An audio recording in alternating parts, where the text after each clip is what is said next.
I have a wild and kind of just crazy story to tell you. It's about me and about how 15 years ago I was jumped one night and ended up getting shot point blank in the head. Now, I've never put this full story like this out online like this before. This is going to be completely unscripted. This is just me being real, me, you, and it's going to cover, the shooting to what happened afterwards, and it's going to be part of a series. So follow each of the shorter videos to get the whole story. Now, we are covering some adult stuff, the shooting, blood, my surgeries, photos of me recovering. It's not going to be for, the faint of heart or for little kids, anything like that. All right? So, you've been warned. Now, 15 years ago, I was 21 at the time. On February night, I am parking my car in the parking lot of my apartment building in between buildings, walking out up towards my building in between cars, and on the final car, someone pops up. He had been crouched down behind the car, and he had a hoodie on with a blue bandana over his face, his hands tucked under the hoodie, and he stopped me between the cars. And he goes, "Whoa, hey." And I'm like, what do you want, man? He's a little smaller than me. There's a gap between us. I take a step towards him, thinking, I'm not stupid. If he's going to pull something on me, maybe I can, grab him or something. I don't know. I take a step towards him, and he goes, "Whoa, hey, man, do you know who I am?" And I was like, "No." He goes, "Are you in a gang?" And I was like, "Nah." He goes, "Well, then you should turn around." And then right then it clicked. I remember when I pulled into that apartment complex parking area, there was a street light that had two people with hoodies on that was standing on the right. That wasn't terribly far from where I parked. And I didn't think anything of that at the time, but one of them was in front of me right now, telling me to turn around. So odds are the other one's right behind me. Now, I didn't know what to expect, so I figured I'm going to turn and maybe get a swing on whatever it is behind me, a bat, crowbar, whatever. But during that little time that he and I spoke, it was just enough time for his buddy to creep up behind me and to have a pistol pointed right to the back of my skull. And I turn. Gun's here. I turn my head, boop, boop, boop, boop, boop, and then bang! The guy either panics or whatever, but he pulls the trigger. Bullet goes right here. You can see where my lip kind of stops. That's where the bullet ripped into my mouth, cut a good chunk into my tongue, went through it, and then went up to my back row of teeth up here and just popped in my face. Now, when this happened, the impact from the bullet caused me to black out. And I fell forward, and they had those kind of green, like electrical boxes that hum outside of like apartment buildings. Well, I hit my skull on that, and I cracked it from like here down to here, and I even now have a metal plate under my eye socket where it got like kind of shattered. And I was out cold, and they took off. I'm assuming they thought I was dead. They didn't even rob me or anything. They just left. And I'm not sure how much time passed exactly, so I don't want to say minutes at least, if not, a few. But out of nowhere, I woke up. Head's ringing. I get to my feet, and something's wrong. I look down, I'm covered in blood, and I look down again, and I realize that I can also kind of see part of my jaw. That's broken. So it all kind of sinks in, and it hits me at once, and the adrenaline hits me, and I realize that I'm like dying. So I need to get to my apartment and get the ambulance called or get help or something. So I take off. I'm running to my apartment. Like I said, I was on the side of the building, so I had to run around to the front, rip open the door, and I run. And there's no elevators in my apartment, so I'm trying to climb 4 flights of stairs, losing blood like crazy out of my mouth. I'm trying to yell for help, and my tongue's paralyzed, so I'm just kind of gargling. And I finally get to the top of the staircase after losing an unbelievable amount of blood. And my roommate is, I'm hoping he's home. And so I'm walking down the hallway and I'm pounding against the wall of our apartment, hoping he hears me, and he opens the door up. Now, we were supposed to throw a party that night. And he thought that all the noise was like the boys being rowdy in the hallway. He's going out there. So he opens the door up and he's like, "Ha ha ha." Oh, and all he sees is me hunched up against the wall, like, looks like bloody murder behind me. And all I can do is go, "Help! Help!" He grabs me, throws me over the sink, lets me bleed out there. He calls the ambulance, and they end up showing him up in like 9 minutes or so. It's like the longest 9 minutes of my life, but they show up, and funny story, when they get to the floor, they come in ready to go, gurney and all, because they think someone's like dead. It's all the blood. And I actually run past them trying to get to the ambulance, thinking that's what's going to save me. And I look to the left and right. I see that the ambulance lights are on this side down the hall, so I take off down that way towards the stairs. And as I'm reaching the stairs, one of the EMTs comes up behind me and he grabs me underneath the arms and he picks me up and he's like, "What are you doing?" And I'm like pointing down. He's like, "Yeah, I get that. We're gonna get you to the ambulance, but," he goes, "we don't run. It's like we're gonna walk together." I was like, "All right." So they end up walking me down and they rushed me down to the Aurora Medical Center, which is the nearest hospital. And when I get in there, they start running all these tests on my head, like X-rays and CAT scans and MRIs and all this stuff, just to figure out why they can't stop the bleeding that's going on inside my face, because no one knew that I had been shot yet. And so they finally get done with all the tests, and at this point, all my family and friends were there at the hospital trying to figure out what's going on with me. And they come out and they're like, "We got good news and bad news." My family's like, "Well, what's bad news?" And he's like, "Well, I know we talked about possibly him having the broken jaw from like being hit with like a bat or a crowbar, but it wasn't that. Actually, he was shot." And right then, the whole room flips. Cops are asking me questions, families sobbing and crying. And they're like, "What's the good news?" It's like, "Well, the good news is not great, but we actually can't help him here. No one here is skilled enough to take the surgery, so we're going to send him off to another hospital." So they ship me up into an ambulance and they shoot me across town going to a hospital known as Swedish. And they get me down there. And mind you, the whole time, I have not passed out once yet outside since I've woken up on the ground. I've lost an unbelievable amount of blood. The blood transfusions have been keeping me alive. Painkillers aren't doing anything because they're going in and out with the blood. I'm not like processing any of the painkillers.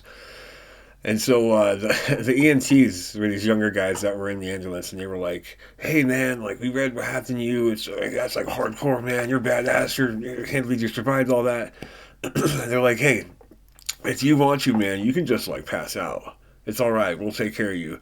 And in the back of my head, I'm thinking like, man, I have been awake this long, and I was just at the hospital where they said they couldn't handle me. I think I'm just gonna hold on just a little bit longer and not go to sleep quite yet. So let me get to the other hospital first. And so we finally get there, and as they pull up, this surgeon is standing outside of the emergency area, and his name was Dr. Chang, awesome surgeon, and he comes up and. I never met this guy before, never talked to him, and as he walks up to the gurney and looks at me, he puts his hand on my shoulder and he looks me in the face and goes, "It's all right. Now you can pass out." And at that moment, I did. I passed out for the next 2 days. And they did about 18 hours of surgery on me in that time, trying to rebuild this. So after they did the 18 hours of initial surgery, I'm just going to fast forward a bit here because I was in the hospital for a long time and they did a lot of surgeries. I had over like 13 in all, ranging anywhere from a couple hours to like, 18, 19 hours. I had like two of those. I'm pretty much from head to toe, like every limb of me has some type of scar on it from all the different surgeries. So, just for example, like initially the mouth, they had to rebuild the jaw, so they took a bunch of stuff from me to kind of put into my face. So my fibula bone in my left calf, they took that out and they put that up in here. It's kind of where a lot of this scarring comes from. They kind of had to insert it in there, and then they took out my pectoral major, which is a part of the tissue here, like the biggest part of your pec. They took it out on the right side, and you put that in here for tissue. So to kind of show you here, like you got your pec on this side, right? Muscle, and on this side, because they carved it all out, so kind of wild. And then also the scar from here that comes all the way down and it goes down here, and then that's all scarred up, and there's like a giant scar like underneath it here that is also kind of gnarly. And then they also took some skin grafts out off of my left and right leg. They put them into my mouth here, and then I also just don't have like half my teeth, so whole bunch of craziness came from the whole staying alive thing. So now I've been in the hospital for months. They did a whole bunch of surgeries, like I said, scars, a lot of time to recover, more surgeries, on and on. And it was pretty hectic. I almost died twice. One time my stomach backed up into my lungs, I almost drowned. Another time I bled out during a surgery and almost died. Um, but through it all, I survived, obviously, and I ended up getting to the point where they were ready to send me home. Now, when they sent me home, a handful of things became very apparent. And the first one was that, one, this was a new life, and things were going to be very different moving forward. And two, I had a mountain of new problems I was going to have to overcome if I was going to live a normal life again. And the first one being my body, and how absolutely ravaged it got by sitting in a hospital bed for months, not moving, my mouth being wired shut, and having to eat through a G tube in my stomach, and my body not getting enough nutrition through that, so just wasting away. And to kind of put into perspective just how bad it was, I'm 6'1". When I got shot, I was in pretty good shape, and I was like 185, like 190 pounds, right around there. And when I got out of the hospital, I weighed 129 pounds. In fact, I looked like this. And that was the first major hurdle, was trying to rebuild my body. And the biggest one, though, by far, was absolutely my face and my jaw. So, by far, the biggest roadblock and thing I had to overcome with the survival of trying to live my new life and trying to understand just how to move forward was my face and my jaw. And just to kind of give you some perspective into just how wild it is, let me show you this. This is an x-ray of my jaw. Now, as you can see, it's pretty crazy. It's missing a bunch of teeth. There's a bunch of stuff going on. Now, the top red arrow is actually just me highlighting where that plate runs under my eye socket here where I cracked my skull. I mentioned it in an earlier video. The second arrow on there with those white dots, that is actually showing where there's still bullet fragments lodged in behind my ear here on the back side of my skull that they couldn't remove because the surgery would just be too much. And then that bottom arrow is because that's highlighting where they took the fibula bone out of my leg, and I'll cover that in the next video here, to rebuild my jaw. All this different surgery caused for me to have to do a lot of things. I had to relearn how to talk. I had to relearn how to eat. I had to relearn how to. I carry a drool rag with me wherever I go, so I can wipe my mouth so I don't drool when I'm out in public and when I'm eating things and drinking things and such. And it took years and lots of practice and lots of pain. Terrible body dysmorphia. I mean, the mouth is one of the most prominent pieces of being a human. It's how we eat, it's how we talk, it's how we kiss, it's how we do all kinds of things, sing, all that. So it's by far the hardest thing to overcome. But obviously, here talking to you now, I did, and there are things I'll talk about in different content that covers how I did that. But the second hardest thing, though, outside of this, was actually my leg and where that fibula bone got put into here.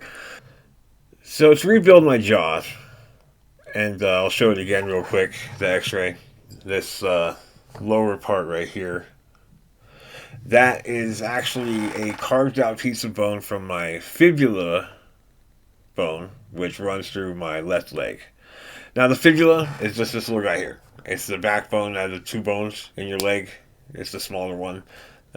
It's your calf bone, essentially. The other bone that runs through there is your tibia, and that's like your ankle bone, much bigger and stronger.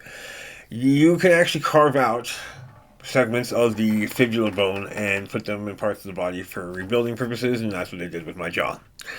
They carved it out, put it in. That's what this whole scar right here is kind of for, and this is actually what it does to your leg when they do that surgery, though.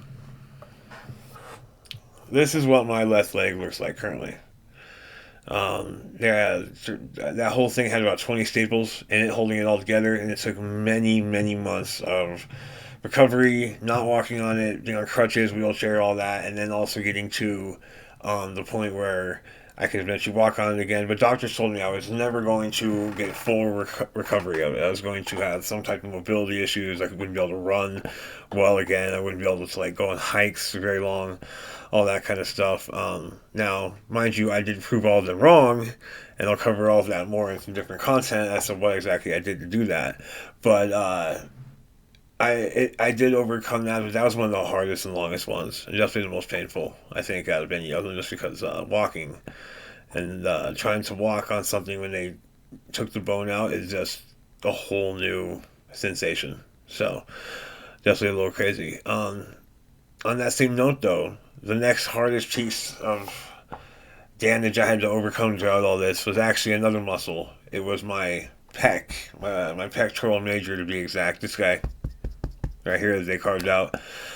So the final real physical thing that I had to overcome, that was it's kind of a weird one, actually, more than anything, but it was that they needed tissue to put into my jaw to attach that fibular bone into, and they were putting it all together, fibular bone from the last episode. What they decided to do is that your pec has two muscles in it: the pectoral major, which is the big one here, and then the pectoral minor, which is a smaller pec muscle on there. They carved out my pretty much all of my pectoral major, flipped it, they pulled it out, flipped it, and then ran it back up into my face for blood flow and tissue when they attached that bone. And that's what this scar here is. I'll actually, here, throw this up. It's kind of what it looks like with, without all this covering it. And this is the wild part.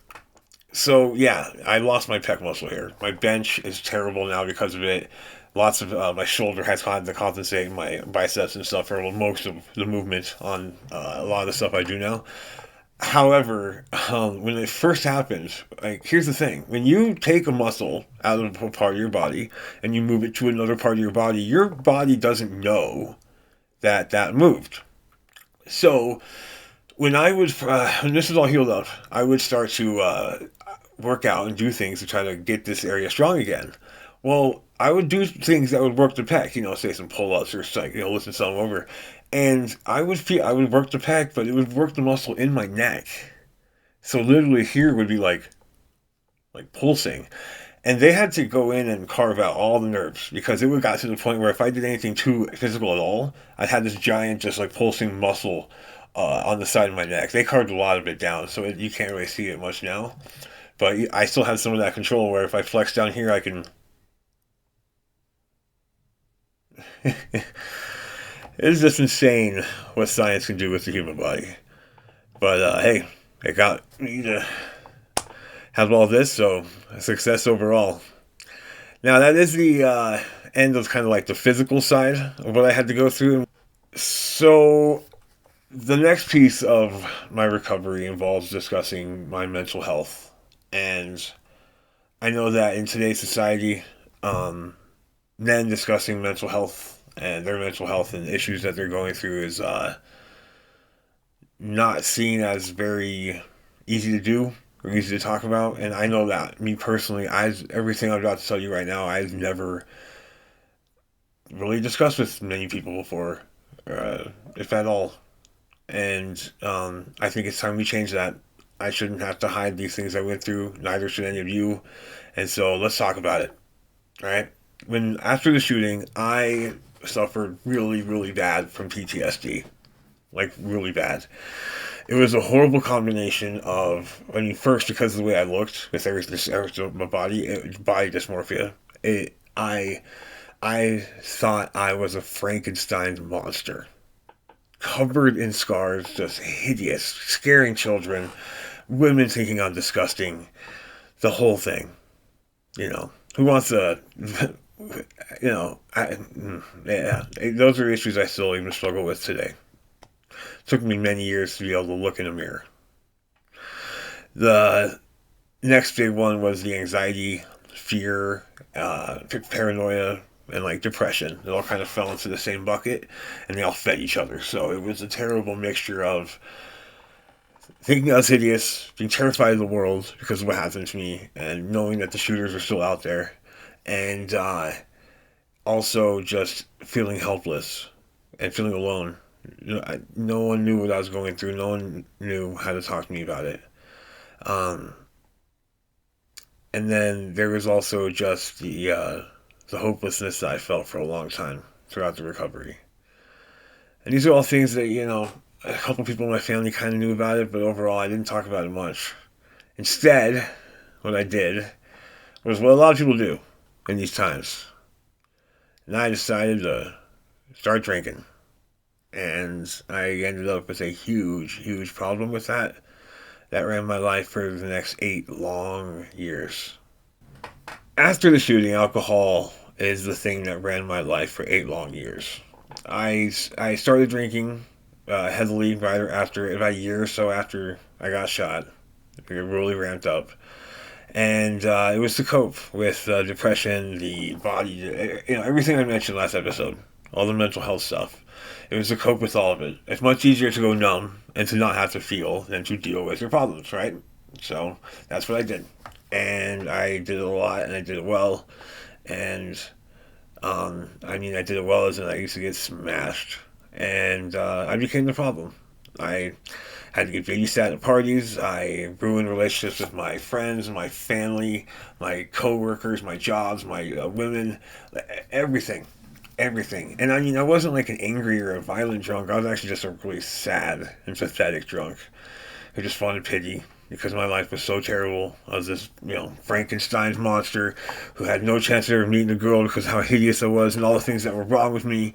And I, I was a freak, and there's no way I could ever be equal to any other just normal dude out there because of how messed up my body was. So I'm just this shell of a man, and why would I even survive something so horrible to just have to be here and suffer on this terrible, sad, pitiful earth? And it was bad, man.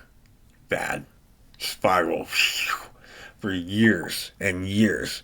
Started doing drugs, started hanging out with some just bad people, and making all kinds of really stupid mistakes. Went to jail a handful of times just for stupid shit, like public intoxication or like trespassing, stupid stuff. And then I also went to the hospital a handful of times because of just health issues and things that came up. And luckily, it only ran my life for 8 years.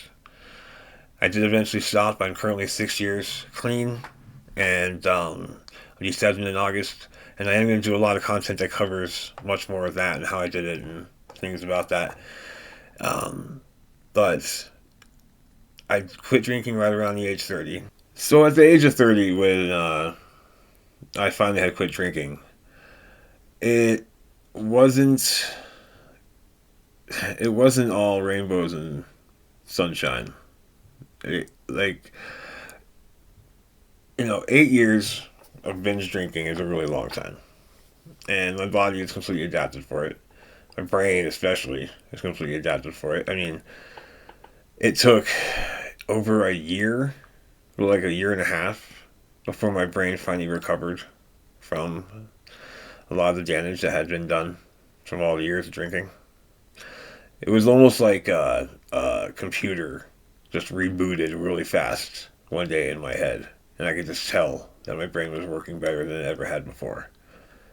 Memory got better, speech got better, and then physically, there's all kinds of good things that came from it, but it was just really rough mentally. Like the amount of anxiety I had from not being drunk anymore, and then also having to now process all the emotions because all the stuff I've been putting off for 8 long years are now I have to deal with, and that was just kind of its own hellscape in itself. And being sober for the first couple of years was really bad. Like it was just my body was just controlled by whatever emotions I was dealing with at the time, and I let anxiety just cripple me for a lot of different issues. That clutch, that like grip that you get in your chest when the anxiety gets bad. I used to live in that. That used to be home for, oh man, it was so unhealthy. And luckily though, uh, one day I was looking for self-help stuff and things online, and I came across the philosophy of Stoicism. And that is actually the day that changed the rest of my life. So, finding Stoicism and using its practices just in its day to day life for me was really kind of the turning point in my life. One of my biggest issues was that I cared so much about what other people thought. I was online constantly. I was, you know, on all the social media trying to just, man, it was so bad. And then I still felt nothing but pity. I wanted nothing but pity from everyone because of just like I felt like I had been robbed of 8 years of my life, and I was still messed up looking. And yes, I might be dry now. I'm not drinking, but I'm still miserable. Anxiety is terrible. But then when I found Stoicism, a lot of that just, how alone I was, how much people didn't understand me, how much, even though I had friends and family, like, I still couldn't lean on them for these issues because I had in the past, and it just made things much worse. So, you know, I, Stoicism taught me the resilience that I needed in myself. And it made all those things I just mentioned not really matter as much. And it allowed me to move forward and to try to overcome fears and all these doubts I had and all these things. And not if I failed, it didn't crush me like it used to. If I succeeded, it was awesome, And it allowed me to grow and allowed me to, and it wasn't something I picked up overnight. I practiced it for years, and it's still something I still practice every day. I still get emotional time to time. I'm human, just like everyone. And Stoicism is not about not feeling emotions. It's actually the opposite. It's actually about feeling all of the emotions and then being in control of them and figuring out the right ones to actually go along with and the other ones to just discard and not worry about. It's pretty awesome. And it completely changed my life. It got me to where I'm at today. The final chapter in my story here today more or less comes down to a grind of trying to be stoic, keeping my emotions in check, working out diligently, consistently for years, and constantly trying to better myself and work on my mental health. In doing this, I did gain all my weight back. I actually just hit 200 pounds a couple weeks ago for a goal I've been aiming for years, and finally did it. So I started doing powerlifting tournaments, competitive powerlifting. Here's actually a shot of some of that. But I started doing competitive powerlifting. I started running Spartan races, like Tough Mudders, doing all the things the doctors told me and my 129-pound self that I would never be able to do again. So, doctor said I couldn't run. Instead, I deadlift and, do everything but not run. And I guess the point of all of it, folks, is that everything that I went through, throughout all the darker times of my life, would have been a whole lot easier if I had better suited support for what I was dealing with. My family wasn't built to handle all my mental health issues. My friends weren't built for it. Hell, the actual people I went to weren't really built for it. Only recently have we really been talking about this more and more, And that's why I created this company. I wanted to be able to help others. I wanted to be able to make it so that people don't suffer the way that I did. And currently, I can say that I honestly am happy, even with everything that I've been through in my life. And I think that I'm nothing, honestly, all that special. I think that you as well, whoever is watching this, if you are hurting, if you are suffering, if you are going through pain, if that anything I mentioned in any of these videos resonated with you, then, I made this company for you. To come in to get support here, come talk to us, come watch our content, come read our vlogs, we got plenty of stuff coming. And I just want to say thank you, everyone, for taking the time to follow me on this long 15-part series. And there's lots more content to come, covering everything we discussed and more. So, just remember, folks, in strength and wisdom, we overcome.